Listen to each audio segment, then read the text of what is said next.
ಈ ಲಾಕ್ಡೌನ್ ಅಲ್ಲಿ 1.5 ತಿಂಗಳಿಂದ 2 ತಿಂಗಳಿಂದ ಕೇಂದ್ರ ಸರ್ಕಾರದಿಂದ ಇರಬಹುದು, ರಾಜ್ಯ ಸರ್ಕಾರಕ್ಕೆ ಇರಬಹುದು, ನಮ್ಮ ಎಲ್ಲಾ ವಿರೋಧ ಪಕ್ಷದವರು, ಕಾಂಗ್ರೆಸ್ ಅಷ್ಟೇ ಅಲ್ಲ, ಎಲ್ಲಾ ವಿರೋಧ ಪಕ್ಷದವರು ಕೂಡ ಸಂಪೂರ್ಣ ಬೆಂಬಲ ಈ ಎರಡು ಸರ್ಕಾರಗಳಿಗೆ ಕೊಟ್ಟಿದೆ. ನೀವು ಬಿಜೆಪಿಯವರು ಇರ್ಬೋದು ಅಥವಾ ಮೋದಿ ಅವರು ಇರ್ಬೋದು, ಯಾವಾಗ ತಾಲಿ ಹೊಡೀರಿ ಅಂದ್ರೆ ತಾಲಿ ಹೊಡಿತಾರೆ, ಯಾವಾಗ ತಾಲಿ ಹೊಡೀರಿ ಅಂದ್ರೆ ತಾಲಿ ಹೊಡಿತಾರೆ, ಯಾವಾಗ ದೀಪ ಹಚ್ಚಿರಿ ಅಂದ್ರೆ ದೀಪ ಹಚ್ಚಿರಿ. ನಮ್ಮ ಆರೋಗ್ಯ ಸಿಬ್ಬಂದಿಗಳಿಗೆ, ಫ್ರಂಟ್ ಲೈನ್ ಯಾರು ಕರೋನಾ ವಾರಿಯರ್ಸ್ ಇದ್ದಾರೆ, ನಮ್ಮ ಸಿಬ್ಬಂದಿಗಳಿಗೆ, ಸರ್ಕಾರದ ಸಿಬ್ಬಂದಿಗಳು ಯಾರ್ಯಾರಿದ್ದಾರೆ ಅವರಿಗೆಲ್ಲ ಯಾವ ರೀತಿ ಅವರಿಗೆ ಸ್ಫೂರ್ತಿ ತುಂಬಬೇಕು, ಪ್ರೋತ್ಸಾಹ ನೀಡಬೇಕು, ಅವರ ಕೆಲಸಕ್ಕೆ ಮೆಚ್ಚುಗೆ ನಾವು ವ್ಯಕ್ತಪಡಿಸಬೇಕು. ಅದು ಏನೇನು ಮಾಡಬೇಕು ಮಾಡಕ್ಕೆ ಹೇಳಿದ್ರೆ ಅದೆಲ್ಲರೂ ಮಾಡಬೇಕು. ಅದು ಅವಶ್ಯಕತೆ ಕೂಡ ಇತ್ತು ಅಂತ ನಮ್ಮ ಅಭಿಪ್ರಾಯ. ಆದ್ರೆ ಇವತ್ತು ಏನಾಗ್ತಾ ಇದೆ, ಇನ್ನ ಎಷ್ಟು ದಿನ ಅಂತ ನಾವು ಉತ್ತರಗಳನ್ನ ಪಡೆಯಲಾಗದೆ ಇರಬಹುದು. ಜನರಿಗೆ ಈಗ ಹೆಚ್ಚು ಆತಂಕ ಆಗ್ತಾ ಇದೆ.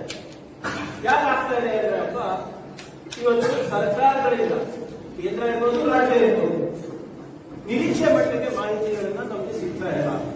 ಇವತ್ತು ನಾವು ಏನೇ ಕೇಳಕ್ ಹೋದ್ರು ಕೂಡ ನೀವು ರಾಜಕೀಯ ಮಾಡ್ತೀರಾ ಅಂತ ಮೈಮೇಲೆ ಈ 1.5-2 ತಿಂಗಳು ನಾವು ಸಹಕಾರ ನೀಡಿದ್ದವರಿಗೆ ಕಣ್ಣಿಗೆ ಕಾಣಿಸ್ತಾ ಇಲ್ವಾ, ಅಥವಾ ಅವರಿಗೆ ನಮ್ಮ ಸಹಕಾರ ಬೇಕಿಲ್ವಾ? ಮಾಹಿತಿ ನೀಡಿದ್ರೆ ನಮಗೆ ಕಾನ್ಫಿಡೆನ್ಸ್ ನ ತಗೊಂಡ್ರೆ ನಾವ್ಯಾಕೆ ಏನಾದ್ರು ಪ್ರಶ್ನೆಗಳು ಕೇಳ್ತೀವಿ? ನಾವೇ ನಮ್ಮ ವೈಯಕ್ತಿಕವಾಗಿ ನಾವು ಪ್ರಶ್ನೆ ಕೇಳ್ತಾ ಇದ್ವಿ, ಜನರು ಪರವಾಗಿ ಕೇಳ್ತಾ ಇದ್ವಿ, ಅವರ ಹಿತಾಸಕ್ತಿ ಪರವಾಗಿ ಕೇಳ್ತಾ ಇದ್ವಿ. ಇದು ರಾಜಕೀಯ ಮಾಡೋ ಸಂದರ್ಭ ಅಂತ ನಮಗೂ ಗೊತ್ತಿದೆ, ಅಷ್ಟು ಪ್ರಬುದ್ಧತೆ ನಮ್ಮಲ್ಲೂ ಇದೆ. ಆದರೆ ಇವತ್ತು ಬಿಜೆಪಿಯವರು ಎರಡನಾಗಿ ಅವರು ಇಟ್ಕೊಂಡಿದ್ದಾರೆ. ಇವತ್ತು ಇಲ್ಲಿ ನಾವು ಪ್ರಶ್ನೆ ಕೇಳಿದ್ರೆ ರಾಜಕೀಯ ತಿಳಿದಿದ್ದೀರಾ ಅಂತ ನಮ್ಗೆ ಮೊನ್ನೆ ವೆಸ್ಟ್ ಬೆಂಗಾಲ್ನಲ್ಲಿ ಬಿಜೆಪಿಯವರು ಪ್ರೊಟೆಸ್ಟ್ ಮಾಡ್ತಾರೆ, ಮಮತಾ ಬ್ಯಾನರ್ಜಿ. ಯಾಕೆ ಅಲ್ಲಿ ಕರೋನಾ ಇಲ್ಲ? ಪಂಜಾಬ್ನಲ್ಲಿ ಪ್ರೊಟೆಸ್ಟ್ ಮಾಡ್ತಾರೆ, ಅಲ್ಲಿ ಕರೋನಾ ಇಲ್ವಾ? ಪುದುಚೇರಿನಲ್ಲಿ ಪ್ರಶ್ನೆ ಕೇಳ್ತಾರೆ, ಅಲ್ಲಿ ಕರೋನಾ ಇಲ್ವಾ? ಮಹಾರಾಷ್ಟ್ರದಲ್ಲಿ ದಿನನಿತ್ಯ ಫಡ್ನವೀಸ್ ಅವರು ಒಂದು ವಿಡಿಯೋ ರಿಲೀಸ್ ಮಾಡ್ತಾರೆ, ಪ್ರಶ್ನೆಗಳು ಕೇಳ್ತಾರೆ. ಅವ್ರ ಪ್ರಶ್ನೆಗಳು ಕೇಳಬಹುದು, ಎಲ್ಲಿ ವಿರೋಧ ಪಕ್ಷದಲ್ಲಿ ಇದ್ದಾರೆ ಅವರು, ಅಲ್ಲಿ ಪ್ರಶ್ನೆಗಳಿಗೆ ಉತ್ತರ ಬೇಕು ಇವರಿಗೆ. ಎಲ್ಲ ಆಡಳಿತದಲ್ಲಿದ್ರೆ ನಾವೇನಾದ್ರೂ ವಿರೋಧ ಪಕ್ಷದವರು ಪ್ರಶ್ನೆಗಳು ಕೇಳಿದ್ರೆ ಇಲ್ಲ ನೀವು ರಾಜಕೀಯ ಮಾಡ್ತಾ ಇಲ್ಲ, ಇದೆಂತ ಉತ್ತರ ಇದು?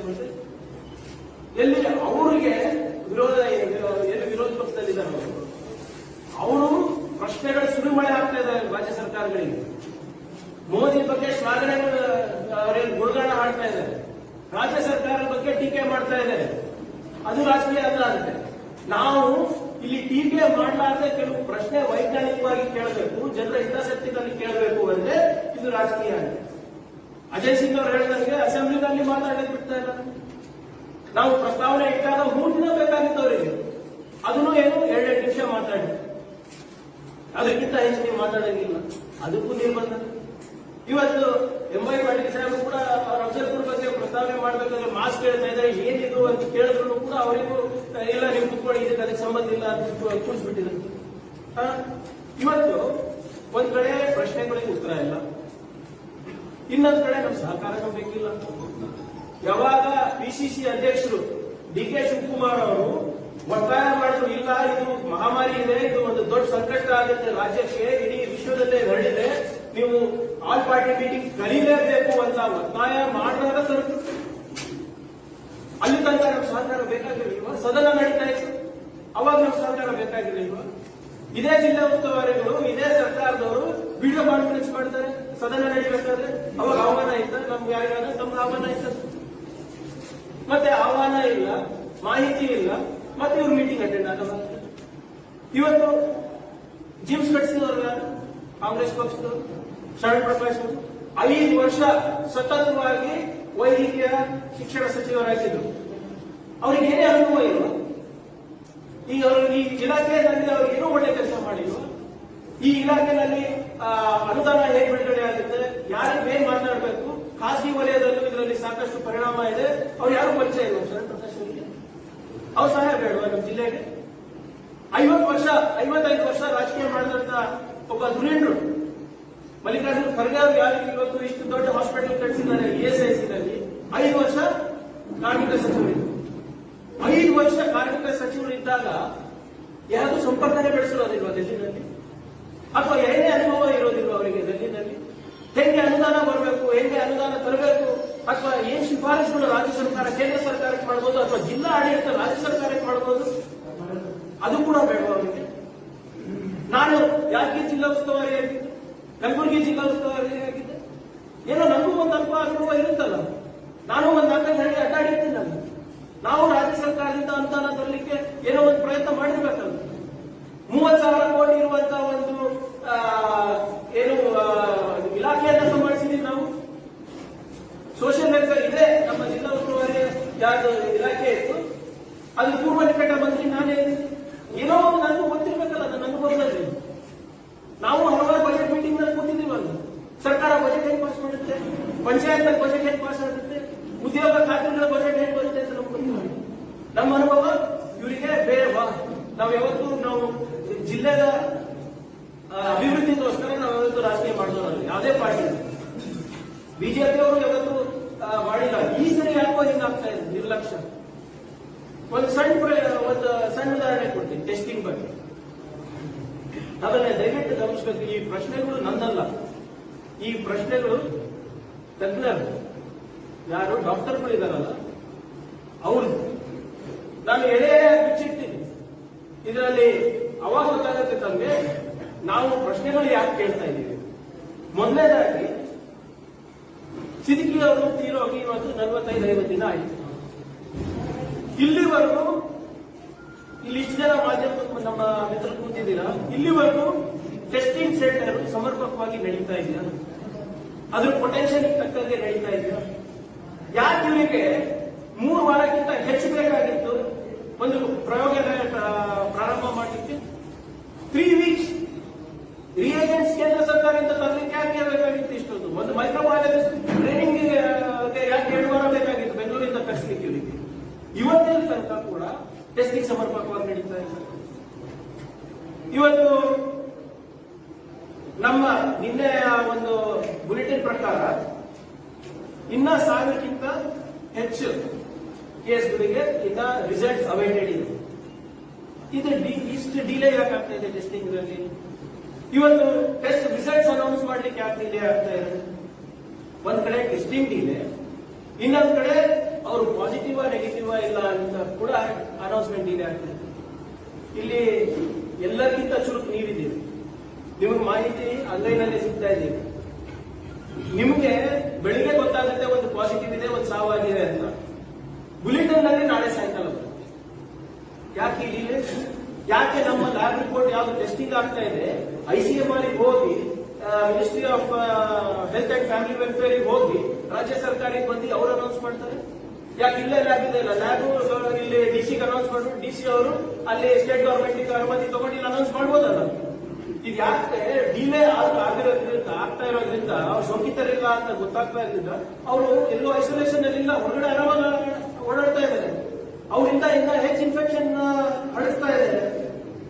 ಇದಕ್ಕೆ ನಾವು ಪ್ರತಿ ಸರಿ ನಾವು ಕೇಳಿದ್ವಿ, ಯಾಕೆ ನಮ್ಮ ರಿಪೋರ್ಟ್ಗಳೆಲ್ಲ ಮೇಲೆ ಹೋಗಿ ಮತ್ತೆ ಕೇಳೋದು ಬರಬೇಕು? Why can't it come directly to state government? ಇದು ನಮ್ಮ data is the property of the government as per the act. ಆಮೇಲೆ ಗವರ್ಮೆಂಟ್ ಅವರು ಯಾಕೆ ಲ್ಯಾಬ್ ವೈಸ್ ಪ್ರತಿ ಲ್ಯಾಬ್ ನಾವು ಎಲ್ಲಾ ಕಡೆ ಲ್ಯಾಬ್ ಸೆಟಪ್ ಮಾಡಿದೀವಿ ಅಂತ ಹೇಳ್ತೀವಿ. ಪ್ರತಿದಿನ ಒಂದು ಲ್ಯಾಬ್ ನಲ್ಲಿ ಎಷ್ಟು ಟೆಸ್ಟಿಂಗ್ ಆಗ್ತಾ ಇದೆ ಅಂತ ಇನ್ನ ಕೂಡ ಬ್ರೇಕಪ್ ಕೊಟ್ಟಿಲ್ಲ. ಯಾಕೆ? ಕಲಬುರಗಿ ಲ್ಯಾಬ್ ನಲ್ಲಿ ಎಷ್ಟು ಟೆಸ್ಟಿಂಗ್ ಆಗ್ತಾ ಇದೆ ದಿನಕ್ಕೆ, ಬೆಂಗಳೂರಿನಲ್ಲಿ 8 ಲ್ಯಾಬ್ ಇದೆ ಅಂತ ಪ್ರತ್ಯೇಕವಾಗಿ ಲ್ಯಾಬ್ ವಿವರಗಳನ್ನು ಕೊಟ್ಟು ಈ ಲ್ಯಾಬ್ ಇಷ್ಟು ಟೆಸ್ಟಿಂಗ್ ಆಗ್ತಾ ಇದೆ ಅಂತ ಯಾಕೆ ನಮ್ಗೆ ಮಾಹಿತಿ ಕೊಡ್ತಾ ಇಲ್ಲ? ಇವತ್ತು ಕಲಬುರಗಿನಲ್ಲಿ ಏನು ಟೆಸ್ಟಿಂಗ್ ಲ್ಯಾಬ್ ನಡೀತಾ ಇದೆ, ಇಟ್ಸ್ ಅ ರೀಜನಲ್ ಲ್ಯಾಬ್. ಇಲ್ಲಿ ಬರೇ ಕಲಬುರಗಿಯಿಂದ ಅಷ್ಟೇ ನಡೀತಾ ಇಲ್ಲ, ಬೀದರ್ದು ನಡೀತಾ ಇದೆ, ರಾಯಚೂರ್ದು ನಡೀತಾ ಇದೆ, ಬಳ್ಳಾರಿದು ನಡೀತಾ ಇದೆ, ಕೊಪ್ಪಳದು ನಡೀತಾ ಇದೆ, ವಿಜಯಪುರದು ನಡೀತಾ ಇದೆ. ಇಲ್ಲಿ ಅಂದ್ರೆ ಇವರು ಸದನದಲ್ಲಿ ಏನ್ ಹೇಳಿದ್ರು ಮುಖ್ಯಮಂತ್ರಿಗಳು ಮತ್ತೆ ಎಲ್ಲ ಈ 3-4 ಜನ ಕರೋನಾ ಮಂತ್ರಿಗಳು ಇದಾರಪ್ಪ. ನಮ್ ವಿಚಿತ್ರ ಇದೆ ನಮ್ಮ ರಾಜ್ಯದಲ್ಲಿ. ಬೇರೆ ಕಡೆ ಒಂದೇ ಹೆಲ್ತ್ ಮಿನಿಸ್ಟರ್ ಇರೋದು, ನಮ್ಮಲ್ಲಿ ಒಂದ್ ಹೆಲ್ತ್ ಮಿನಿಸ್ಟರ್, 4 ಕರೋನಾ ಮಿನಿಸ್ಟರ್. ಇಲ್ಲ, ನಾ ಕರೋನಾ ಮಿನಿಸ್ಟರ್ ಯಾರು ಕೆಲಸ ಮಾಡ್ತಾರೆ. ಸುರೇಶ್ ಕುಮಾರ್ ಅವರು ಬಂದು ಪೇಪರ್ ಒಂದಾಗ ಓದ್ಬಿಟ್ಟು ಹೋಗ್ತಾರೆ. Is not even part of the task force committee. ಅವರು ಬರೀ ಬುಲೆಟಿನ್ ಓದಲಿಕ್ಕಿರೋದು. 4 ಕರೋನಾ ಮಂತ್ರಿಗಳು ಅರಪ್ಪ. ನಾವು ಕೇಳ್ತಾ ಇರೋದು ಸದನದಲ್ಲಿ ಬಹಳ ಸ್ಪಷ್ಟವಾಗಿ ಹೇಳಿದ್ದಾರೆ, ಜಿಲ್ಲೆಗೆ ಒಂದು ಲ್ಯಾಬ್ ಅನ್ನು ನಾವು ಮಾಡ್ತೀವಿ. ಯಾಕೆ ಆಗಿಲ್ಲ ಇಲ್ಲ ಜಿಲ್ಲೆಗೆ ಒಂದು ಲ್ಯಾಬ್? ಇದು ಯಾಕೆ ಬಹಳ ಇಂಪಾರ್ಟೆಂಟ್ ಅಂದ್ರೆ, ಇಲ್ಲಿ ತನಕ ನಮ್ಮ ರೀಜನ್, ನಮ್ಮ ಕಲ್ಯಾಣ ಕರ್ನಾಟಕ ಪ್ಲಸ್ ವಿಜಯಪುರದ ಎಲ್ಲಾ ಸ್ವಾಬ್ಗಳು ಇಲ್ಲಿ ಬರ್ತಾ ಇತ್ತು. ಮೊನ್ನೆ ರಾಹುಲ್ ಜಾತ್ರೆ ಆಯಿತು, ಮತ್ತೆ ಅದಕ್ಕಿಂತ ಮುಂಚೆ ಬೀದರ್ನಲ್ಲಿ ತಬ್ಲಿಕ್ಕಿಂತ ಒಂದು ಇನ್ಸಿಡೆಂಟ್ ಆಯಿತು. ಸಡನ್ ಆಗಿ ಸಂಖ್ಯೆ ಜಾಸ್ತಿ ಆದಾಗ ನಮಗೆ ಆ ಟೆಸ್ಟಿಂಗ್ ಮಾಡಲಿಕ್ಕೆ ಶಕ್ತಿ ಆಗೋದಿಲ್ಲ. ಇಲ್ಲ, we don't have the potential. ಇವಾಗ ಏನ್ ಮಾಡ್ತಾ ಇದ್ದಾರೆ, ಬೀದರ್ದು 750 ಸ್ವಾಬ್ ಬೆಂಗಳೂರಿಗೆ ಕಳಿಸಿದ್ರು.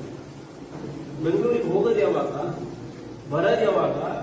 ಅಲ್ಲಿ ತನಕ ಈ 750 ಜನ ಇರೋದಿರಲಿ, they are in quarantine, home quarantine, isolation,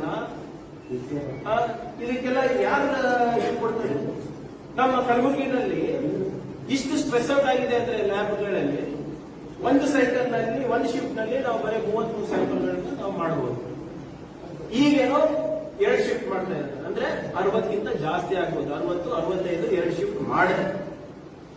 technically ಮಾಡಬೇಕಾಗಿದ್ದು 3 ಶಿಫ್ಟ್. ಆದ್ರೆ ಇಲ್ಲಿವರೆಗೂ ಕೂಡ ಸಮರ್ಪಕವಾಗಿ ಸಂಪೂರ್ಣವಾಗಿ ಇದು ನಡೆದಿಲ್ಲ. ರಿಯೇಜೆಂಟ್ಸ್ಗಳು ನಮಗೆ ಏನು 1000 ಮಂದಿ ಟೆಸ್ಟಿಂಗ್ ಮಾಡಕ್ಕೆ, 2000 ಮಂದಿ ಟೆಸ್ಟಿಂಗ್ ಮಾಡಕ್ಕೆ ಅಷ್ಟೇ ಇದೆ. ಇಲ್ಲಿ ಅಜಯ್ ಅವರು ಹೇಳಿದಾಗೆ ಪ್ರತಿದಿನ 7 ರಿಂದ 8% ಪಾಸಿಟಿವ್ ಆಗ್ತಾ ಇದ್ದಾರೆ. ಮತ್ತೆ ಬೀದರ್ದವ್ರು ಎಲ್ಲಿ ಹೋಗ್ಬೇಕು, ರಾಯಚೂರ್ದವ್ರು ಎಲ್ಲಿ ಹೋಗ್ಬೇಕು, ವಿಜಯಪುರದವ್ರು ಎಲ್ಲಿ ಹೋಗ್ಬೇಕು, ಬೆಳ್ಳಾರಿದವ್ರು ಎಲ್ಲಿ ಹೋಗ್ಬೇಕು? ಜಿಲ್ಲಾಡಳಿತ ಮಾಡ್ಬೇಕಲ್ಲ, ಅಥವಾ ಇಲ್ಲ ಇನ್ನೊಂದು ಟೆಸ್ಟಿಂಗ್ ಸೆಂಟರ್ ಮಾಡ್ಬೋದಲ್ಲ, ಯಾಕೆ ಬೇಡ ಅಂದಿದ್ದಾರೆ. ಅದಂತ ಇವತ್ತು ಫೀವರ್ ಕ್ಲಿನಿಕ್ಸ್ ಅಂತ ಪ್ರಾರಂಭ ಮಾಡಿದ್ದಾರೆ. ಇವತ್ತು ನಿನ್ನೆ, ಇದು ನನ್ನ ಮಾಹಿತಿ ಅಲ್ಲ, ದಯವಿಟ್ಟು ಇದು ಸರ್ಕಾರದ ಮಾಹಿತಿ, ಅಧಿಕೃತವಾಗಿ ನಿನ್ನೆ ಮುಖ್ಯಮಂತ್ರಿಗಳಿಗೆ ಕೊಟ್ಟಿರುವಂತ ಮಾಹಿತಿ. ಫೀವರ್ ಕ್ಲಿನಿಕ್ 108 ಕ್ಲಿನಿಕ್ ಪ್ರಾರಂಭ ಮಾಡಿದ್ದಾರೆ. ಇಲ್ಲಿವರೆಗೂ ಎಷ್ಟು ಜನ ಹೋಗಿದ್ದಾರೆ ಗೊತ್ತಾ ಕ್ಲಿನಿಕ್ಗೆ? 816 ಜನ. 108 ಕ್ಲಿನಿಕ್ಗಳಿಗೆ 816 ಜನ ಹೋಗಿದ್ದಾರೆ ಅಂದ್ರೆ ಪ್ರತಿನಿತ್ಯ ಎಷ್ಟು ಜನ ಹೋದಂಗಾಯ್ತ್ರಿ? ಕ್ಲಿನಿಕ್ಗಳಿಗೆ 8 ಜನ. ಅಂದ್ರೆ ಇದು ಫೀವರ್ ಕ್ಲಿನಿಕ್ ಸಕ್ಸಸ್ ಆಗಿದೆ ಅಂತ ನಾವು ಹೇಳ್ಬೋದು. ಅಥವಾ ಜನರಿಗೆ ಮಾಹಿತಿ ಇದೆಯಾ ಇದ್ರ ಬಗ್ಗೆ? ಅಥವಾ ಮಾಹಿತಿ ಇದ್ರೂ ಇದಕ್ಕೆ ನಾವು ಯಾಕಪ್ಪ ನಾವು ಹೋಗ್ಬೇಕು, ನಮ್ಗೆ ಏನಾದ್ರು ಮಾಡಿದ್ರೆ ಸೀದಾ ಕೋವಿಡ್ ಪೇಷಂಟ್ ಟ್ರೀಟ್ ಮಾಡ್ತಾರೆ ಅಂತ ಭಯದಿಂದ ಹೋಗ್ತಾ ಇಲ್ವಾ? ಕಾರಣಗಳೇನು? ಒಂದೇ ಒಂದು ಫೀವರ್ ಕ್ಲಿನಿಕ್ ನಲ್ಲಿ on average 8 patients per day. ಮತ್ತೆ ನಾನು ಹೇಳಿದಂಗೆ ಕೆಲವು ಪ್ರಮುಖವಾದಂತಹ ವಿಚಾರ ಇದರಲ್ಲಿ. ಮೊದಲನೇದಾಗಿ ಈ ಕರೋನಾ ಯುದ್ಧ ನಾವು ಗೆಲ್ಲಬೇಕಂದ್ರೆ ಯಾರು ನಮ್ಗೆ ರಕ್ಷಣೆ ಕೊಡ್ತಾ ಇದಾರಲ್ಲ ಅವ್ರಿಗೆ ನಾವು ರಕ್ಷಣೆ ಕೊಡ್ಬೇಕು. ಎಲ್ಲೋ ಒಂದ್ ಕಡೆ ಇಡೀ ನಮ್ಮ ದೇಶದಲ್ಲಿ ರಕ್ಷಕರಿಗೆ ಶ್ರೀರಕ್ಷೆ ಇಲ್ಲ. Nobody is protecting the protectors. ಇದು ನನ್ನ ಮಾಹಿತಿ ಅಲ್ಲ, ಮತ್ತೊಮ್ಮೆ ನಾನು ಬಹಳ ಸ್ಪಷ್ಟವಾಗಿ ಹೇಳಕ್ ಬಯಸ್ತಾ ಇದ್ದೀನಿ. ಒಂದು ಕಮಿಟಿ ರಚನೆ ಮಾಡಿದ್ದಾರೆ ಜಿಲ್ಲೆಯಲ್ಲಿ, ಹಲವಾರು ಮಾಡಿದ್ದಾರೆ. ಆಂಬ್ಯುಲೆನ್ಸ್ ಕಮಿಟಿ ಅಂತ, ಹೆಲ್ತ್ ಕಮಿಟಿ ಅಂತ, ಪ್ರೊಕ್ಯೂರ್ಮೆಂಟ್ ಕಮಿಟಿ ಅಂತ ಬಹಳಷ್ಟು ಮಾಡಿದ್ದಾರೆ. ಹಂಗೆ ಒಂದು ಬಹುಶಃ ಎಕ್ಸ್ಪರ್ಟ್ ಕಮಿಟಿ ಮಾಡಿದ್ದಾರೆ, ಎಲ್ಲ ಹೆಲ್ತ್ ಪ್ರೊಫೆಷನಲ್ಸ್. ಹೆಲ್ತ್ ಪ್ರೊಫೆಷನಲ್ಸ್ ಅವರು ಕೆಲವು ಅಂಶಗಳನ್ನು ಲಿಖಿತ ಮೂಲಕ RC ಅವರಿಗೆ ಕೊಟ್ಟಿದ್ದಾರೆ. RC ಅವರು ನನಗೆ ಡೇಟ್ ಸರಿಯಾಗಿ ನೆನಪಿಲ್ಲ, ಎಲ್ಲರಿಗೂ ಮೀಟಿಂಗ್ ಕರೆದಿದ್ದಾರೆ. ಏಪ್ರಿಲ್ 13 ಅಂತ 12ನೇ ತಾರೀಕು ಇರ್ಬೋದು, ಅದು ಡೇಟ್ ನನಗೆ ಸರಿಯಾಗಿ ಗೊತ್ತಿಲ್ಲ. 12ನೇ ತಾರೀಕು ಅಂತ ಮಾನ್ಯ ಶಾಸಕರು ಹೇಳ್ತಾ ಇದ್ದಾರೆ. ಅಲ್ಲಿ ಲಿಖಿತ ಮೂಲಕ ಅವರು ಕೊಟ್ಟಿದ್ದಾರೆ, quality of PPE is substandard. It is not as per ICMR guidelines. ಕೆಲವು PPE ನಲ್ಲಿ ಗಾಗಲ್ಸ್ ಮಿಸ್ಸಿಂಗ್ ಅಂತ ಬರೆದು ಕೊಟ್ಟಿದ್ದಾರೆ. ನಾನ್ ಮಾತಾಡಿದಾಗ ಕೆಲವು ಡ್ಯೂಟಿ ಡಾಕ್ಟರ್ಸ್ ಗೆ ಅವ್ರೇನ್ ಹೇಳ್ತಾರೆ, ಸರ್ ಇಷ್ಟು ಕಡಿಮೆ ಇದೆ, ಅದು ಹೀಗೆ ಹುಟ್ಟು ಹಾಕೋತಾರಲ್ಲ ಅದು ಅಲ್ಲಾಡ್ತದಂತ ಒಳಗಡೆ. ನಾವು ಸೋಂಕಿತರನ್ನ ಮುಟ್ಟ ಮೇಲೆ ನಾವು ಅದು ಹೊರಗಡೆ ಹೀಗೆ ಕೈ ಹಾಕಂಗಿಲ್ಲ, ಸೊ ಅದೇನು ಕಾಣೋದೇ ಇಲ್ಲ. ಮತ್ತೆ ಇಷ್ಟಿದು ಆಗ್ತದೆ ಅಂದ್ರೆ ಅವರಿಗೆ ಶ್ವಾಸ ತಗೊಳ್ಳಿಕ್ಕೂ ಆಗಲ್ಲ, ಫಾಗಿಂಗ್ ಆಗ್ಬಿಡ್ತದೆ. ಈಗ ನಮ್ಗೆ ಮಾಸ್ಕ್ ಇದು ಹಾಕೊಂಡ್ರೆ ಎಷ್ಟು ಕಷ್ಟ ಇದೆ. ಅವರು PPE ಕಿಟ್ಗಳು ಹಾಕೊಂಡು ಇದೆಲ್ಲ ಮಾಡಿದಾಗ ಫುಲ್ ಬ್ರೀದಿಂಗ್ ಆಗಿ ಫಾಗಿಂಗ್ ಆಗಿ ಅವ್ರಿಗೇನು ಕಾಣಲ್ಲ ಅಂತ ಇದೆ. ಅಜಯ್ ಪ್ರಸ್ತಾವನೆ ಮಾಡಿದ್ರು, ಇದು ಸಮ್ಮರ್ ಇದೆ, 45 ಡಿಗ್ರಿಗೆ ಹೋಗ್ತದ. ESIC ICU ಕೋವಿಡ್ ICU ಇರೋದು 4ನೇ ಫ್ಲೋರ್ 5ನೇ ಫ್ಲೋರ್ ನಲ್ಲಿ. ಅಲ್ಲಿ AC ಇಲ್ಲ ಅಂತ ಅವ್ರು ಆಗ್ಲೇ ಬರ್ಕೊಟ್ಟಿದ್ದಾರೆ. ಒಂದು AC ಹಾಕಿ ಕಷ್ಟ ಆಗ್ತಾ ಇದೆ ನಮ್ಮ ಜಿಲ್ಲಾಡಳಿತಕ್ಕೆ, ಸರ್ಕಾರಕ್ಕೆ. ಅವ್ರೇನ್ ಹೇಳ್ತಾರೆ ಡಾಕ್ಟರ್ಗಳು, ನಾವು 30 ನಿಮಿಷ ಇರ್ಲಿಕ್ಕೆ ಆಗೋದಿಲ್ಲ, ಆ ಒಂದು ಇದು ಹಾಕೊಂಡು ಒಳಗಡೆ ಸಂಪೂರ್ಣವಾಗಿ ಸ್ವೆಟ್ಟಿಂಗ್ ಆಗ್ತದೆ. ಆ ಸ್ವೆಟ್ಟಿಂಗ್ ಇಂದ ಸೋಂಕಿತರಿಗೆ ನಾವು ಸೋಂಕಿರ್ಲಾದವರಿಗೂ ನಾವು ಸೋಂಕು ಕೊಟ್ಟಂಗಾಗುತ್ತೆ. ಆಮೇಲೆ ಈ ಒಂದು ಹೆಚ್ಚಿನ ಟೆಂಪರೇಚರ್ ಇಂದ ಅವ್ರೇನ್ ಹೇಳ್ತಾರೆ, ಪೇಷಂಟ್ಸ್ ಡಿಹೈಡ್ರೇಟ್ ಆಗ್ಬಿಟ್ಟು ಆ ಹ್ಯೂಮಿಡಿಟಿಯಿಂದ ಅಕ್ಯೂಟ್ ಕಿಡ್ನಿ ಇಂಜರೀಸ್ ಕೂಡ ಆಗ್ಬೋದು ಸರ್ ಅಂತ ಹೇಳ್ತಾರೆ. ಸೊ ಇದೆಲ್ಲ ಸರಿಪಡಿಸೋದು ಸರ್ಕಾರ ಜವಾಬ್ದಾರಿ ಅಲ್ವಾ ಇದು? ESIC ಹೋಗಿ ಇವತ್ತು ಅವರು ಸರಿಪಡಿಸಬೇಕಲ್ಲ ಇದು. ಡ್ಯೂಟಿ ರೂಮ್ ನಲ್ಲಿ ನೀವು ಹೇಳೋದಂದ್ರೆ ಯಾರು ರಕ್ಷಕರಿದ್ದಾರೆ ನಮ್ಮ ಡಾಕ್ಟರ್ಸ್, ಅಲ್ಲೂ ಕೂಡ ಏನೂ ಇಲ್ಲ. ಯಾಕಂದ್ರೆ ಇಷ್ಟೆಲ್ಲ ಅವ್ರು ಮಾಡಿ ಬಂದ್ಮೇಲೆ ಅವರು ಒಂದು ಕೂಲ್ ಎನ್ವೈರನ್ಮೆಂಟ್ ನಲ್ಲಿ ಇರ್ಬೇಕಾಗ್ತದೆ. ಅವ್ರಿಗೆ ಟೆಂಪರೇಚರ್ ನಾರ್ಮಲ್ ಬರ್ಬೇಕು. ಆ ಡ್ಯೂಟಿ ರೂಮ್ ನಲ್ಲಿ ಹೆಗಣಗಳಿವೆ ಅಂತ ಹೇಳ್ತಾರೆ, ಸ್ಯಾನಿಟೈಸರ್ ಇಲ್ಲ, ಹ್ಯಾಂಡ್ ವಾಶ್ ಇಲ್ಲ ಅಂತ ಹೇಳ್ತಾರೆ. ಒಂದ್ಸರಿ ಇದ್ರೆ 10 ಸರಿ ಇರೋದಿಲ್ಲ. ಇವ್ರು ಬೈದಾಗ ಮಾತ್ರ ತಂದಿರ್ತಾರೆ ಅಂತ ಹೇಳ್ತಾರೆ. ಇನ್ಕ್ಯುಬೇಷನ್ ಬಾಕ್ಸಸ್ ಫಾರ್ ವೆಂಟಿಲೇಟರ್ಸ್ ಇಲ್ಲ ಅಂತಾರೆ. Highly flow nasal canals for patients ಇಲ್ಲ ಅಂತಾರೆ. ಅಲ್ಲಿ ಆರೋಗ್ಯ ಸಿಬ್ಬಂದಿಗಳು ಅಂದ್ರೆ ಯಾರು ಈ ಡಾಕ್ಟರ್ ಹೊರತುಪಡಿಸಿ ನಮ್ಮ ನರ್ಸಿಂಗ್ ಸ್ಟಾಫ್ ಇರ್ತಾರೆ, ವಾರ್ಡ್ ಬಾಯ್ಸ್ ಇರ್ತಾರೆ, ಅವರಿಗೆ ಆಹಾರ ಸರಿಯಾಗಿ ಸಿಗ್ತಾ ಇಲ್ಲ ಅಂತ ಅವರು ಕಂಪ್ಲೇಂಟ್ ಮಾಡ್ತಾರೆ. ಇದು ನಾನು ಹೇಳ್ದಂಗೆ ಇದು ಎಕ್ಸ್ಪರ್ಟ್ ಕಮಿಟಿ ಅವರ ಡಿಮಾಂಡ್ಸ್ ಅಂಡ್ ರೆಕಮೆಂಡೇಶನ್ಸ್ ಇದೆ, ಸರ್ಕಾರಕ್ಕೆ ಸಲ್ಲಿಸಲಾಗಿದೆ. ಇದು ಮಾನ್ಯ ಉಸ್ತುವಾರಿ ಸಚಿವರಿಗೆ ಗೊತ್ತಿದೆ, ಸರ್ಕಾರದ ಗಮನಕ್ಕೆ ಬಂದಿದೆ. ಇದು ಸಿವಿಯರ್ ಅಕ್ಯೂಟ್ ರೆಸ್ಪಿರೇಟರಿ ಇನ್ಫೆಕ್ಷನ್ಸ್ ಏನಾದ್ರು ಆದ್ರೆ ಅದಕ್ಕೆ ಪ್ರೋಟೋಕಾಲ್ ಇಂದ ಮ್ಯಾನೇಜ್ಮೆಂಟ್ ಮಾಡ್ಲಿಕ್ಕೆ ಅಂದ್ಬಿಟ್ಟು ಕೂಡ ಅವರು ಕೇಳ್ಕೊಂಡಿದ್ದಾರೆ. ಏನ್ ಮಾಡ್ಬೇಕು ಅದೇನಾದ್ರೂ ಸೋಂಕು ಆಯ್ತಂದ್ರೆ ಅದಕ್ಕೆ ಏನ್ ಮಾಡ್ಬೇಕು, ಪ್ರೋಟೋಕಾಲ್ ಏನಿದೆ ಅಂತ ಈಗ ರಾಜ್ಯ ಸರ್ಕಾರಕ್ಕೆ ಕೇಳಿ 15 ದಿನ ಆಗಿದೆ. ಅದ್ರ ಬಗ್ಗೆ ಈಗ ಉತ್ತರ ಎಲ್ಲ.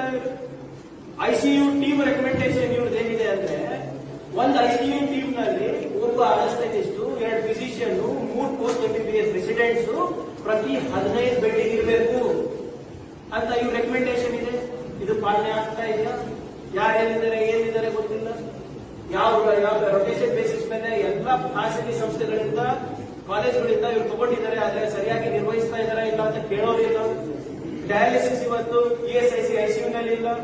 ಇವತ್ತು ESIC ಅಷ್ಟು ದೊಡ್ಡ ಇದು ಇಟ್ಬಿಟ್ಟು ಕೋವಿಡ್ ಅದೇ ಅವ್ರು ಹೇಳಿದ್ರೆ ಒಂದೇ ಕೋವಿಡ್ ಸೆಂಟರ್ ಮಾಡ್ಬಿಟ್ಟು ಎಲ್ಲ ಸವಲತ್ತುಗಳು ಅಲ್ಲಿ ಕೊಟ್ಟರೆ ಜಿಮ್ಸ್ ಏನಾಗ್ತದೆ, ನಾನ್ ಕೋವಿಡ್ ಪೇಷಂಟ್ಸ್ ಮತ್ತೆ IP ಪೇಷಂಟ್ಸ್ ಇದ್ದಾರೆ ESIC ಅವರೆಲ್ಲ ಇಲ್ಲಿ ಮಾಡಬಹುದು. ಇಲ್ಲಿವರೆಗೂ ಕೇಂದ್ರ ಸರ್ಕಾರದಿಂದ ESICಗೆ ಕಲಬುರಗಿ ಜಿಲ್ಲೆ ESICಗೆ ಬಂದಿರೋ ಅನುದಾನ ಶೂನ್ಯ. ಮಾನ್ಯ ಸಂಸದರು ದಿನ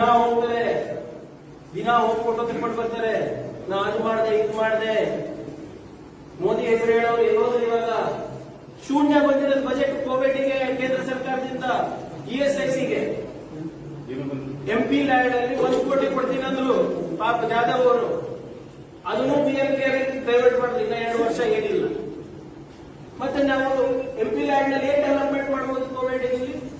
MP ಲ್ಯಾಂಡ್ ನಾವು ಏನ್ ಡೆವಲಪ್ಮೆಂಟ್ ಮಾಡಬಹುದು ನಮ್ಮ ಜಿಲ್ಲೆಗೆ? ಇನ್ನ 2 ವರ್ಷ PM ಕೇರ್ ಬಂದು ಹೋಗ್ತದಂತ. ಮತ್ತೆ ಇವ್ರೇನ್ ಮಾಡ್ಬೇಕು? ಇವರು ಸುಮ್ಮನೆ ನಿವೃತ್ತಿ ತಗೊಂಡು ಸುಮ್ಮನೆ ಡಾಕ್ಟರ್ ಆದ್ರೆ ಏನಾದ್ರು ಇರ್ತದೆ. ಈಗ ಯಾರು ಪ್ರಶ್ನೆ ಕೇಳೋದಿತ್ತು? It is our right. MP land ಅಲ್ಲಿ 1 ಕೋಟಿ ಕೊಡ್ಬೇಕಾಗಿತ್ತು ಕೋವಿಡ್ ಅಂದ್ರೆ ಕೇಂದ್ರ ಸರ್ಕಾರ ಹೇಳ್ಬೇಕು ಇವರು. ಇಲ್ಲ ಸರ್ ನಾವೆಲ್ಲ MP ಲ್ಯಾಂಡ್ ನೀವು ಹಿಂಗೆಲ್ಲ ತಗೊಳಂಗಿಲ್ಲ, ನೀವು ರಿಲೀಫ್ ಫಂಡಿಗೆ ಅಂತ ಹೇಳ್ಬೇಕು. ಆಯ್ತು ತಗೊಂಡ್ರೆ ಅರ್ಧ ತಗೊಂಡಿರ್ಬೇಕಿತ್ತು. ನಾವು ಕೂಡ ಎಲ್ಲ ನಮ್ಮ ಸ್ಯಾಲರಿ CM ರಿಲೀಫ್ ಫಂಡಿಗೆ ಕೊಟ್ಟಿದ್ದೀವಿ, ಪಕ್ಷದ ಚಟುವಟಿಕೆಗಳಿಗೆ ಕೊಟ್ಟಿದ್ದೀವಿ. ಇವತ್ತು ಸಾಕಷ್ಟು ಪ್ರೊಕ್ಯೂರ್ಮೆಂಟ್ ಬಾಕಿ ಇದೆ. ಪ್ರೊಕ್ಯೂರ್ಮೆಂಟ್ ಕಮಿಟಿದವರು ಇರ್ಬೋದು, ಎಕ್ಸ್ಪರ್ಟ್ ಕಮಿಟಿದವರು ರೆಕಮೆಂಡೇಶನ್ ಮಾಡಿದ್ದಾರೆ. ಪ್ರಯಾರಿಟಿ ಪರ್ಚೇಸಸ್ ಅಂತ ಒಂದು ಮಾಡಿದ್ದಾರೆ. ಒಂದು close suction pump for ICU bed. All ICU bed should have individual torches and stethoscope individually. PPE rationalisation ಇದು ಬಹಳ ಇಂಪಾರ್ಟೆಂಟ್. ಮೊನ್ನೆ ನಾನು ಸಚಿವರಿಗೆ ಉಪಮುಖ್ಯಮಂತ್ರಿಗಳೇ PPE ಬಗ್ಗೆ ಕೇಳಿದ್ರೆ ಎಲ್ಲ ಬಿಟ್ಟು ಹೋದ್ರು. ಇಲ್ಲಿ ಬಂದು ಮೀಟಿಂಗ್ ನಲ್ಲಿ ಬೈದ್ರಂತ ನನ್ ಕೇಳ. ಪ್ರಿಯಾಂಕರ್ಗೆ ಮಾಹಿತಿ ಯಾಕೆ ಕೊಟ್ಟಿದ್ದು, ಹೇಗ್ ಸಿಗ್ತದೆ? ಇಲ್ಲ PPE ಕಿಟ್ ಎಲ್ಲ ಇದೆ ಸರ್, 10,000 20,000 ಇದೆ ಅಂತ ಏನೋ ಮಾಹಿತಿ ಕೊಟ್ಟಿದ್ದಾರೆ.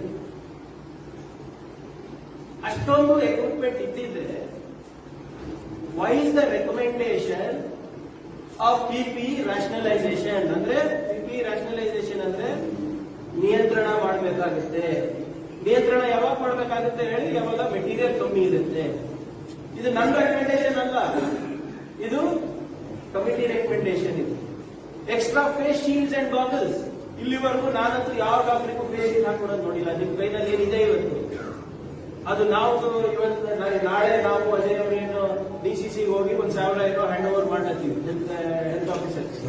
ಬಟ್ ಇದು ಕೂಡ ಇವತ್ತು ಬಂದಿಲ್ಲ ಅಂತ ಅವ್ರು ಹೇಳ್ತಾರೆ.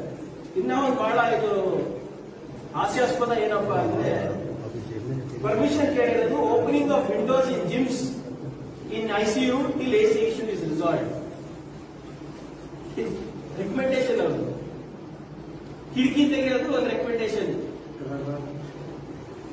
ಮತ್ತೆ counselling of relatives of positive patients, ಯಾರು ಸೋಂಕಿತರಿದ್ದಾರೆ ಪಾಸಿಟಿವ್ ಆಗ್ತಾರೆ ಅವರ ಸಂಬಂಧಿಕರಿಗೆ ಕೌನ್ಸಿಲಿಂಗ್ ಕೊಡ್ಬೇಕಂತ ಹೇಳಿ. ಕೌನ್ಸಿಲಿಂಗ್ ಆಗಿದ್ಯಾ? ಇವಾಗ ತಾನೇ ಒಬ್ಬ ಜಿಮ್ಸ್ ಅವರು ನೆಗೆಟಿವ್ ಇದ್ದವರು ಮಾಹಿತಿ ಸಿಗ್ತಾ ಇಲ್ಲ ಅಂದ್ಬಿಟ್ಟು ಬಳುವಂತ ಅನ್ಕೊಂಡು ನಮ್ಗೆ ಫೋನ್ ಮಾಡಿದ್ರು. ಆ ವಿಡಿಯೋ ತೋರಿಸಿದೆ ನಾನು. ಸ್ವಲ್ಪ ತಾವು ಇದಾದ್ಮೇಲೆ ತಾವು ಕುರ್ಸೋತಿದ್ರೆ ನಿನ್ನೆ ನಾವು ಅಜಯ್ ಜಿಮ್ಸ್ ವಿಸಿಟ್ ಮಾಡಿರೋದು ಒಂದು ವಿಡಿಯೋ ಇದೆ, ದಯವಿಟ್ಟು ಅದು ನೋಡ್ಲಿಕ್ಕೆ ಅಂತಾನೆ ನಾವು ಟಿವಿ ಹಾಕ್ಸಿರೋದು. ಕೌನ್ಸಿಲಿಂಗ್ ಮಾಡ್ತಾ ಇದ್ದಾರೆ ಸೋಂಕಿತ ಯಾರು ಸಂಬಂಧಿಕರಿದ್ದಾರೆ. ಈ ಕೊರೋನಾ ಏನು, ಹೇಗಾಗುತ್ತೆ, ಯಾಕಾಗುತ್ತೆ ಅವೆಲ್ಲರೂ ಕೂಡ ಹೇಳ್ಬೇಕಲ್ಲ. Identify and setup of OT ಅಂದ್ರೆ operation taken for positive cases in ICU in ESIC ಅಂತ ಹೇಳಿದ್ದಾರೆ. ಇದಾಗಿದೆಯಾ ಇಲ್ಲ ಗೊತ್ತಿಲ್ಲ. ಮತ್ತೆ proper coordination between clinical departments for immediate and proper care of critical patients ಅಂತಾನು ಕೂಡ ಒಂದು ಸಲಹೆ ಇದೆ. ಕ್ಲಿನಿಕಲ್ ಡಿಪಾರ್ಟ್ಮೆಂಟ್ಸ್ ಇಂದ ಏನೇನು ಪ್ರಾಪರ್ ಕೇರ್ ಆಗಬೇಕಾಗಿದೆ ಅದಕ್ಕೆ ಸಂಪೂರ್ಣವಾದಂತಹ ಒಂದು ಸಹಕಾರ, ಎಲ್ಲ ಡಿಪಾರ್ಟ್ಮೆಂಟ್ ಸಹಕಾರ ಇರಬೇಕು ಅಂತ ಕೇಳ್ಕೊಂಡಿದ್ದಾರೆ. ಅದು ಕೂಡ ಆಗ್ತಾ ಇದೆಯೋ ಇಲ್ಲೋ ಅಂತ ಗೊತ್ತಿಲ್ಲ.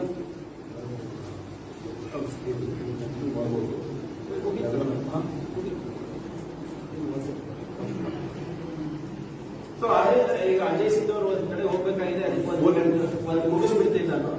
ಸೊ ಈಗ ಸಾಕಷ್ಟು ಇಶ್ಯೂ ಇದೆ. ಆದ್ರೆ ನಾವು ಹೇಳ್ತಾ ಇರೋದು ಏನಂದ್ರೆ, ನಮ್ಗೆ ಸರಿಯಾದಂತ ಮಾಹಿತಿ ಕೊಟ್ರೆ ಈ ಗೊಂದಲ ಇರೋದಿಲ್ಲ. ನಮ್ಗೆ ಕೊಡ್ಬೇಕಾಗಿಲ್ಲ, ಮಧ್ಯಂತರ ರಿಲೀಸ್ ಮಾಡಿ, ಪಾರದರ್ಶಕವಾಗಿ ರಿಲೀಸ್ ಮಾಡಿದೆ ಅವರು. ಆದ್ರಿಂದ ಆತಂಕ ಕಮ್ಮಿ ಆಗುತ್ತೆ. ಈಗ 1.5 ತಿಂಗಳು ಏನ್ ಮಾಡಿದ್ದಾರೆ ಅಂತ ಒಂದು ಶ್ವೇತ ಪತ್ರ ಹೊರಡಿಸಲಿ. ಜಿಲ್ಲಾಗೆ ಏನ್ ಮಾಡಿದ್ದಾರೆ, ರಾಜ್ಯಕ್ಕೆ ಏನ್ ಮಾಡಿದ್ದಾರೆ, ಪ್ರತಿ ಲ್ಯಾಬ್ ಅಲ್ಲಿ ಏನ್ ಮಾಡ್ತಾ ಇದ್ದಾರೆ, ಏನ್ ಪ್ರೊಕ್ಯೂರ್ಮೆಂಟ್ ಆಗಿದೆ, ಏನ್ ಪ್ರೊಕ್ಯೂರ್ಮೆಂಟ್ ಪ್ರೊಸೆಸ್ ನಲ್ಲಿ ಇದೆ, PPE ಎಷ್ಟು ಬೇಕಾಗಿದೆ, ವೆಂಟಿಲೇಟರ್ ಎಷ್ಟು ಬೇಕಾಗಿದೆ, ಕೇಂದ್ರ ಸರ್ಕಾರದಲ್ಲಿ ಬೇಡಿಕೆ ಎಷ್ಟನ್ನ ಇಟ್ಟಿದ್ದೀವಿ. ಇಲ್ಲಿವರೆಗೂ ಕೇಂದ್ರ ಸರ್ಕಾರದಿಂದ ಯಾವುದೇ ಹಣ ಬಂದಿಲ್ಲ ನಮಗೆ. ಬರೀ NDRF ನಲ್ಲಿ ಮಾತ್ರ ಆ ಫಂಡ್ ಅನ್ನು ಉಪಯೋಗಿಸ್ತೀವಿ ಅಂದ್ಬಿಟ್ಟು ಇವತ್ತು SDRF ನಲ್ಲಿ ಏನ್ ಕೊಟ್ಟಿದ್ದಾರೆ ಅದರಲ್ಲೇ ನೀವು ಮಾಡ್ಕೊಳ್ಳಿ ಅಂತ ಹೇಳಿರೋದು. ನನ್ನ ಪ್ರಕಾರ, ನನ್ನ ಮಾಹಿತಿ ಪ್ರಕಾರ ಬರೀ ನಮ್ಮ ಜಿಲ್ಲೆಗೆ 15 ಕೋಟಿ SDRF ಇರಬೇಕು. ನೀವು SDRF ಫಂಡ್ಸ್ ಯೂಸ್ ಮಾಡಿದ್ರೆ ನಾವು ಬರಕ್ಕೆ ಏನ್ ಯೂಸ್ ಮಾಡ್ತೀವಿ? ಅಲ್ಲಿ ಕೆಲವು ಕಡೆ ಅತಿವೃಷ್ಟಿ ಆಗಿದೆ, ಅತಿವೃಷ್ಟಿಗೆ ಏನ್ ನಾವು ಯೂಸ್ ಮಾಡ್ತೀವಿ? ಸೊ ಹೀಗಾಗಿ ಸರ್ಕಾರದಿಂದ ಇವತ್ತು ಕೋವಿಡ್ ಈ ಪ್ಯಾಂಡಮಿಕ್ಗೆ ಸಂಪೂರ್ಣವಾದಂತಹ ನಿರ್ಲಕ್ಷ್ಯ ಇದೆ. ನಿನ್ನೆ ಇನ್ನೊಂದು ಸ್ಫೋಟಕ ಮಾಹಿತಿ ಬಂತು. ಆ ವಾಂಟ್ ಫಾರ್ ಆಂಟಿಬಾಡಿ ಟೆಸ್ಟ್ ಕಿಟ್ಸ್ಗೆ $245 ಇರುವಂತಹ ಕಿಟ್ಟಿಗೆ ಇವತ್ತು ಕೇಂದ್ರ ಸರ್ಕಾರ $600 ಅಂದ್ರೆ 141% ಜಾಸ್ತಿ ಕೊಟ್ಟು ಖರೀದಿ ಮಾಡ್ತಾ ಇದ್ದಾರೆ. ಆಮೇಲೆ ಅದರ ಟೆಸ್ಟಿಂಗ್ ರೇಟ್ ಎಷ್ಟಿದೆ? 5% ಸಕ್ಸಸ್ ಅಷ್ಟೇ ರ್ಯಾಪಿಡ್ ಟೆಸ್ಟಿಂಗ್ ಕಿಟ್ಗಳು. ಸೊ ಇಂಥ ಒಂದು ಗಂಭೀರವಾದಂತಹ ಸಂದರ್ಭದಲ್ಲಿ ಕೂಡ ಇವರು ಸುಮ್ಮನಿರಪ್ಪ ಯಾರಿದ್ದಾರೆ. ಇಂಥ ಒಂದು ಗಂಭೀರವಾದಂತಹ ಪರಿಸ್ಥಿತಿನಲ್ಲಿ ಕೂಡ ಕೇಂದ್ರ ಸರ್ಕಾರ ಇರ್ಬೋದು, ಬಿಜೆಪಿ ಪಕ್ಷದವರು ಇರ್ಬೋದು, ಲೂಟಿ ಹೊಡೆಯಕ್ಕೆ ಎದುರಾಗಿದೆ. ಇದು ಹೈಕೋರ್ಟ್ ಆರ್ಡರ್, ಇದು ನಂದಲ್ಲ. ಇದು ದಯವಿಟ್ಟು ಯಾವ್ದೋ ನಾನು ಕಂಡಿಡ್ತಿದ್ದಲ್ಲ. ಯಾವಾಗ 2 ಪಾರ್ಟಿಯವರು ಜಗಳ ಆಡಿದ್ರು, ಮಾರ್ಕಪ್ ಪ್ರೈಸ್ ಜಾಸ್ತಿ ಮಾಡ್ತಾ ಇದ್ದಾರೆ ಅಂತ MRP ಅಂತ, ಅವಾಗ ಇದಕ್ಕೆ ಬಂದಿದ್ದು, ಗಮನಕ್ಕೆ ಬಂದಿದ್ದು, ದೇಶದ ಗಮನಕ್ಕೆ. ಅಂದ್ರೆ ಬಿಜೆಪಿ ಅವರು ಇಂಥ ಸಂದರ್ಭದಲ್ಲೂ ಕೂಡ ದೇಶ ಯಾವಾಗ ಕಷ್ಟದ ಪರಿಸ್ಥಿತಿನಲ್ಲಿದ್ರೆ ಇದರಲ್ಲೂ ರೊಕ್ಕ ಮಾಡಿ ಕೊಟ್ಟಿದ್ದಾರೆ ಇವತ್ತು.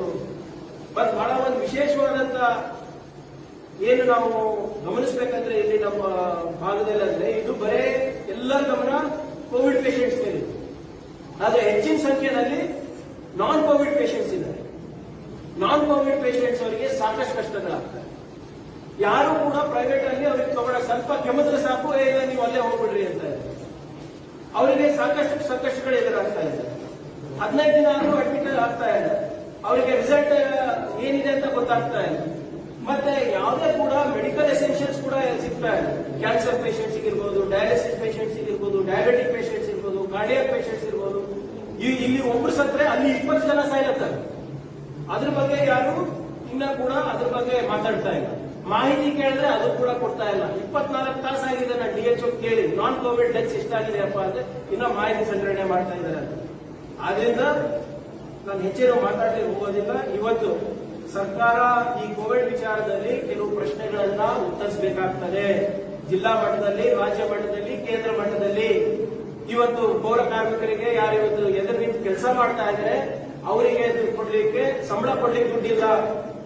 ಸಿಬ್ಬಂದಿ, ಆರೋಗ್ಯ ಇಲಾಖೆ ಸಿಬ್ಬಂದಿಗಳಿಗೆ ಮತ್ತೆ ನಮ್ಮ ಇಂಟರ್ನ್ಸ್ಗೆ ಅವ್ರಿಗೆ ಕೊಡ್ಲಿಕ್ಕೆ ದುಡ್ಡಿಲ್ಲ. ಇಲ್ಲೇ ಕಲಬುರಗಿನಲ್ಲಿ ಸ್ಟ್ರೈಕ್ ಮಾಡಿದ್ರು, ನಮ್ಗೆ ಮಾರ್ಚ್ ಸಂಬಳ ಸಿಗ್ತಾ ಇಲ್ಲ ಅಂತ. ಇವತ್ತು ಎಕ್ಸೈಸ್ ಡಿಪಾರ್ಟ್ಮೆಂಟ್ ಅಲ್ಲಿ ಸಂಬಳ ಇಲ್ಲ ಅಂದ್ಬಿಟ್ಟು ಅಬಕಾರಿ ಸಚಿವರು ಇವತ್ತು ಸ್ಟೇಟ್ಮೆಂಟ್ ಕೊಟ್ಟಿದ್ದಾರೆ, ನಮಗೆ ದುಡ್ಡಿಲ್ಲ. ಮೊನ್ನೆ KSRTC ನಲ್ಲಿ ಅವರ KSRTC ದವರಿಗೆ ಸಂಬಳ ಕೊಡ್ಲಿಕ್ಕೆ ದುಡ್ಡಿಲ್ಲ ಅಂತ ವರದಿ ಮಾಡಿದ್ದಾರೆ.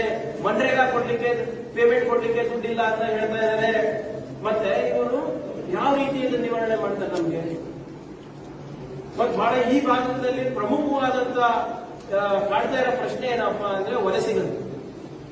ಸಾವಿರಾರು ಜನ ಬೆಂಗಳೂರಿನಲ್ಲಿ ಸಿಕ್ಕಾಕೊಂಡಿದ್ದಾರೆ, ಮಹಾರಾಷ್ಟ್ರದಲ್ಲಿ ಸಿಕ್ಕಾಕೊಂಡಿದ್ದಾರೆ, ತೆಲಂಗಾಣದಲ್ಲಿ ಸಿಕ್ಕಾಕೊಂಡಿದ್ದಾರೆ. ಇದೇ ಕಚೇರಿನಲ್ಲಿ ಲಾಸ್ಟ್ ಟೈಮ್ ಕೂಡ MP ಎಲೆಕ್ಷನ್ ಇದ್ದಾಗ ನಾನು ಪ್ರಸ್ತಾಪ ಮಾಡಿದ್ದೆ, ಹೆಂಗೆ ಬಸ್ ಇಂದ ಕರ್ಕೊಂಡು ಬರ್ತಾರಂತ. ಇವಾಗ ಕರ್ಕೊಂಡು ಬರ್ತಾ ಇಲ್ಲ. 4 ದಿನ ಬರೀ ತಾಳಿ ಹೊಡೆಯಕ್ಕೆ ಪ್ರಧಾನಮಂತ್ರಿಗಳು ಹೇಳ್ತಾರೆ. ನಾವು 4 ದಿನ ಮುಂಚೆ ಹೇಳ್ತಾರೆ 130 ಕೋಟಿ ಜನರಿಗೆ ಲಾಕ್ಡೌನ್ ಮಾಡಕ್ಕೆ 4 ತಾಸು ಕೊಡ್ತಾರೆ. ಇವರೆಲ್ಲ ಎಲ್ಲಿ ಹೋಗ್ಬೇಕು? 2,40,00,000 ಜನ ಇವತ್ತು ಕೂಲಿ ಕಾರ್ಮಿಕರಿದ್ದಾರೆ. 1,73 ಲಕ್ಷ ಜನ ಇವತ್ತು ಅಸಂಘಟಿತ ಕಾರ್ಮಿಕರಿದ್ದಾರೆ. ಎಲ್ಲ ನಮ್ಮ ಭಾಗದವರೇ. ಅವರಿಗೆ ಊಟ ಇಲ್ಲ, ಅವರಿಗೆ ಪಗಾರ ಇಲ್ಲ, ಅವರಿಗೆ ಇರ್ಲಿಕ್ಕೆ ಜಾಗ ಇಲ್ಲ. ಇವತ್ತು ಅಮಿತ್ ಶಾ ಅವರು 1,800 ಜನ ಉತ್ತರಾಖಂಡಿಂದ ಗುಜರಾತ್ಗೆ ವಾಪಸ್ ಕರ್ಸ್ಕೋತಾರೆ. ನಿಮ್ಮ ಯೋಗಿ ಆದಿತ್ಯನಾಥ್ 12,000 ಜನ ಮೈಗ್ರೆಂಟ್ ಲೇಬರ್ಸ್ ವಾಪಸ್ ಕರ್ಸ್ಕೋತಾರೆ. ಕೇರಳದಿಂದ ರಾಜಸ್ಥಾನಿ ಕೋಟಾದಲ್ಲಿ ಇರುವಂತಹ ವಿದ್ಯಾರ್ಥಿಗಳಿಗೆ ಕೇರಳ ಮುಖ್ಯಮಂತ್ರಿಗಳು ವಾಪಸ್ ಕರ್ಸ್ಕೋತಾರೆ. ನಮ್ಮ ಕನ್ನಡಿಗರಿಗೆ ವಾಪಸ್ ಕರ್ಸಲಿಕ್ಕೆ ಏನು ಇವರಿಗೆ ಪ್ರಾಬ್ಲಮ್ ಇದೆ? ಆದ್ರಿಂದ ಇವೆಲ್ಲನೂ ಕೂಡ ಸಾಕಷ್ಟು ವಿಷಯಗಳಿದೆ. ಇವೆಲ್ಲನೂ ಕೂಡ ಕೇಂದ್ರ ಸರ್ಕಾರ ಉತ್ತರ ಕೊಡಬೇಕು, ರಾಜ್ಯ ಸರ್ಕಾರ ಉತ್ತರ ಕೊಡಬೇಕು. ಮತ್ತೆ ಇದು ನಾವು ಕೇಳೋದ್ರಲ್ಲೂ ತಪ್ಪಿಲ್ಲ. ಇದು ಜನರ ಹಿತಾಸಕ್ತಿ ನಾವು ಕೇಳ್ತೇವೆ. ರಾಜಕೀಯ ಮಾಡೋದ್ರೆ ಸಾಕಷ್ಟು ಮಾಡಬಹುದಾಗಿದೆ. ಆದ್ರಿಂದ ಇದಕ್ಕೆಲ್ಲನೂ ಕೂಡಲೇ ಒಂದು ನಮ್ಮ ಪ್ರಶ್ನೆಗಳಿಗೆ ಉತ್ತರ ಕೊಟ್ಟು ಜನರಲ್ಲಿ ಆತಂಕ ಕಮ್ಮಿ ಮಾಡಬೇಕಂತ ತಮ್ಮ ಮುಖಾಂತರ ಸರ್ಕಾರಗಳಲ್ಲಿ ನಾನು ವಿನಂತಿಯನ್ನು ಮಾಡ್ತೀನಿ. ಅಜಯ್ ಸಿಂಗ್ ಅವರಿಗೆ ಕೇಳಿ, ಯಾಕಂದ್ರೆ ಹೋಗ್ತಾರೆ ಫೋನ್